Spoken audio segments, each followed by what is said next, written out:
Saya terima kasihlah pertamanya kepada Kementerian Kesihatan yang mana tiap-tiap kali kita adakan bazar Ramadan ni, mereka akan bersama-sama turun padang untuk bekerjasama memberi nasihat aja. Bukannya minta apa ni, Kementerian Kesihatan ni memberi nasihat supaya peniaga-peniaga terutamanya jangan lupa menjaga kesihatan apabila masak, apabila menjualan.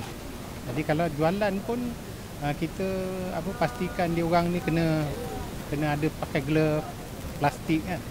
Jadi jaga keselamatan kesihatan yang mana kes dah ada berlaku jangkitan daripada mereka-mereka yang tak pakai sarung tangan dan pelanggan yang tak pakai sarung tangan, dia pegang makanan menjadikan keracunan kepada pembeli yang lain. Jadi alhamdulillah kita nampak Kementerian Kesihatan ni dia beri apron pula kali ni. Apron yang mengatakan elakkan keracunan makanan. Jadi pertamanya bukan hanya itu je lah. Untuk jaga kesihatan ni, dalam kawasan Uda ni juga kita dah ada kes denggi. Jadi dalam kesempatan ni dia ada juga one stop area dia untuk cara-cara penjagaan supaya tidak merebaknya denggi dalam kawasan Udan lah. Untuk perangan tu lah. Jadi untuk bazar ni memang kita menjaga kesihatan supaya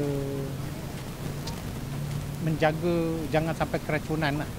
Kan pasal kita tahu bulan puasa ni orang memang tempat cari juadah berbuka ni dekat bazar-bazar Ramadan ni lah. Jadi kesempatan tu lah. Alhamdulillah. Kita tahu dekat bazar ni sebab masjid yang jadi pengelola, jadi dia jaga kebersihan. Tapi kita masih tak tahu dia masak tu, tempat masak dia bersih ke tidak.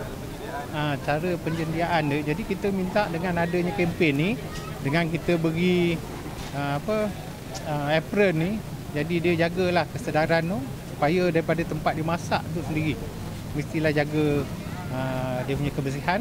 Dan juga mereka yang jualan ni dia kena injection untuk pencegahan merebaknya penyakit. Betul.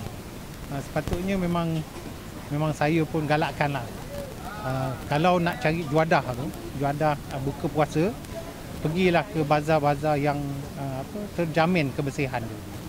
Jadi terutamanya macam di Uda ni lah, kita ada orang yang mengelolakan dia.